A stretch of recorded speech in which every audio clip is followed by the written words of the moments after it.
Steddfod Ysgol y Creuddyn.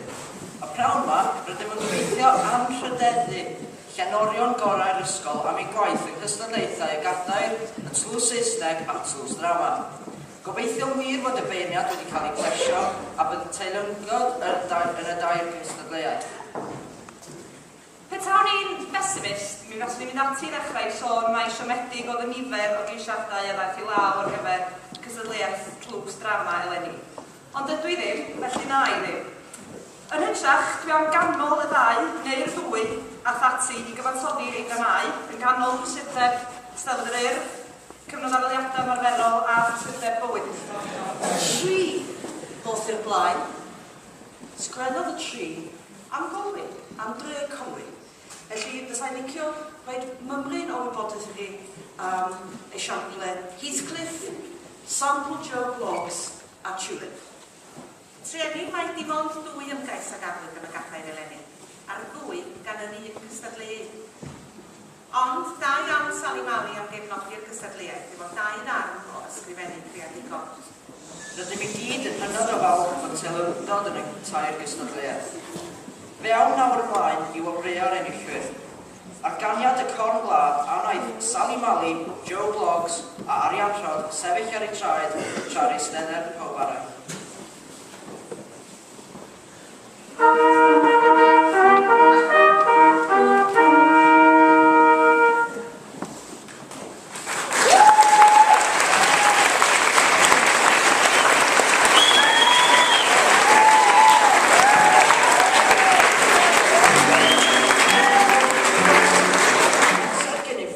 Mae enillydd cadair y Steddfod yr Ysgol Creuddyn 2012 ydy Catrin Einon o Ynys Glodaeth.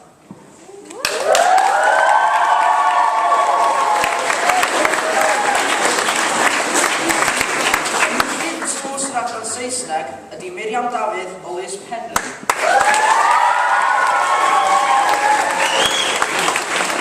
Enillydd y fedal drama ydy Lisa Jeffers o Lys Penrhyn.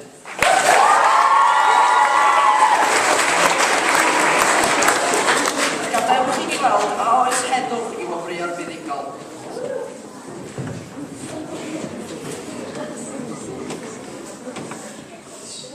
Llais uwch adlais, a oes heddwch. Heddwch. Llef uwch adlef, a oes heddwch. Heddwch. Gwaed uwch adlaid, a oes heddwch. Heddwch. Yn Wyneb Hael, Llygad Goleuni, cyhoeddwch chi Catrin, Miriam a Lisa yn brif lenorion y Steddfod Ysgol Creuddyn 2012. Eistedded y buddigwyr yn hedd y Steddfod.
Mae Miss yn Dweud wrth fi beth i dweud.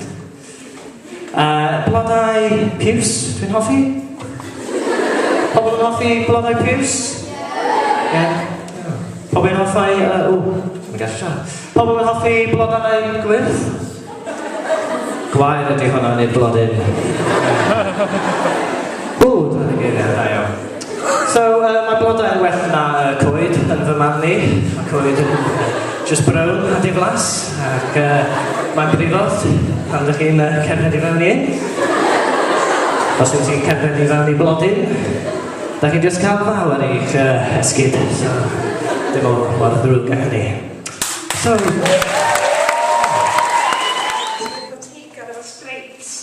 o'r briwiau lle ddod yr scooter fynd yn ôl HMI. Mae beicio modur yn beryglus, dwi'n gwybod hynny. Dwi'n yn cael rhaid o beicio modur, cos mae dad fi'n gwneud pethau efo ceis yn mynd na. Mae bobl sy'n reidio beicio modur yn gwisgo lledar, lot. Lledar a studs, a crysau yn fatha blew. No, ddim blew. Blai, a llew. Blai a llew. Colin, merched i'r peth gyntaf sy'n mynd i fel, lot o golir, flwyddyn 9, lot o golir. Afiach.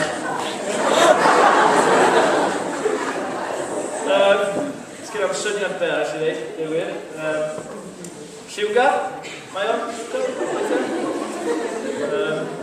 oren, roll lliwgar.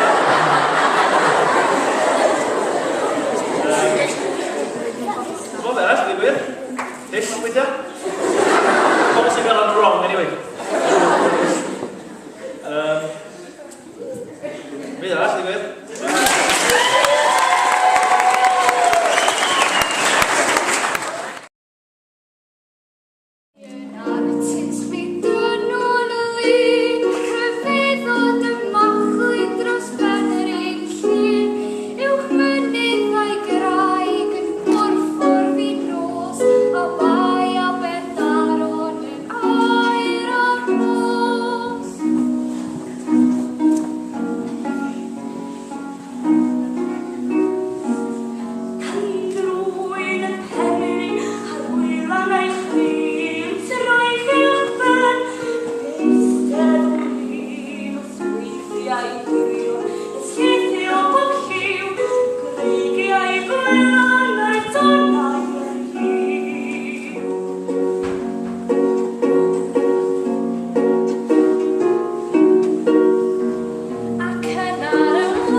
Cystadlu'n gwd mewn cystadlaethau amrywiol yw'r adloniant ar y llwyfan. Clywed plant yn canu'n swynol fel cathod.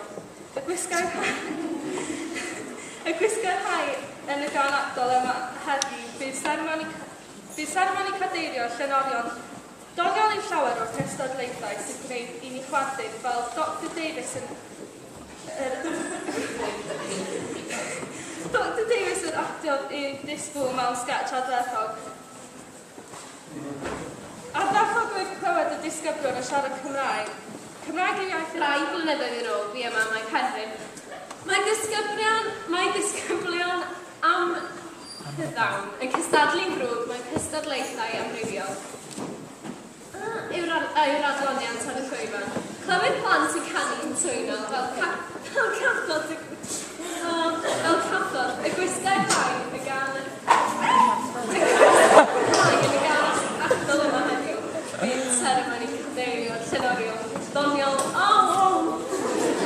Cadeiriau llenoriol. Doniol i llawer o'r cystadlaethau sy'n deud i'n wedyn fel Dr Davies yr actio i'n disgybl mewn sketch ardderchog. Cystadlaethau amrywiol yw'r... mewn cystadleithion, amrywiol i'w raglyniant ar y llwyfan, clywir plant yn canu'n swynol o cathod y gwisga rhai yn gan actol yma. Fel cathod y gwisga rhai yn gan actol y Matthew, bydd seremoni cadeirio llenorion doniol. Bydd seremoni cadeirio llenorion. Doniol yw llawer o'r cystadlaethau sy'n gwneud i ni chwerthin, fel Dr Davies, yr actor un ddisgybl, mae'n sketch ardderchog oedd yn clywed. Mae'n sketch ardderchog oedd yn clywed y disgyblion yn siarad Cymraeg. Yn siarad Cymraeg yw'r iaith yr ysgol a'i steddfod.